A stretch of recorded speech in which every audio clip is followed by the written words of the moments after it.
Isn't it better, cheaper, less disruptive if we just teach a generation of young Americans that socialism is bad?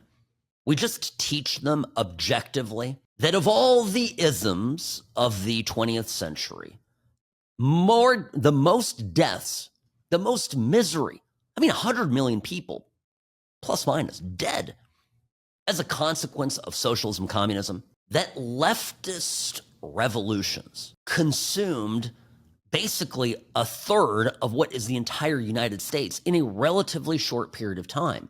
It was the greatest meat grinder of human history. Wouldn't it be cheaper, easier, less painful to just teach a generation of youths that every single place that the economic principles of communism and socialism were tried, misery followed? Wouldn't it be better to just go back to teaching basic Econ 101 in high school? I don't like the thinking that some of us have, conservatives have, where they say, well, okay, well, if they want Mamdani, just okay, fine, just let them have Mamdani. And you know why I don't like that? Because it's very easy for us to say, well, here in Vegas, we have our own New York. We have New York, New York. Thank you, MGM.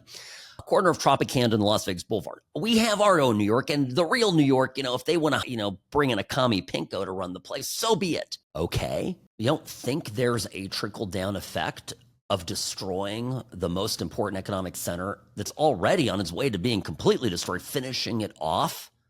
You don't think there'll be an effect on our city here in Las Vegas? There will be, number one, of course. Number two, we have an entire body of history of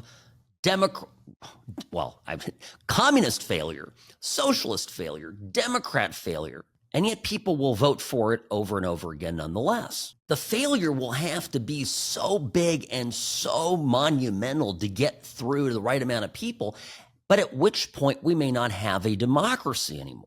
This is my most important point. To preserve our country, do people understand that what these socialists, the democratic socialists, whatever you want to call them, these radical left-wingers, do people understand that their end game is to have a democracy in name only? That their end game is a consolidation of political power such as that ordinary Americans do not have a choice in who they vote for? That people are compelled, as they were in these communist regimes, to vote for only one candidate?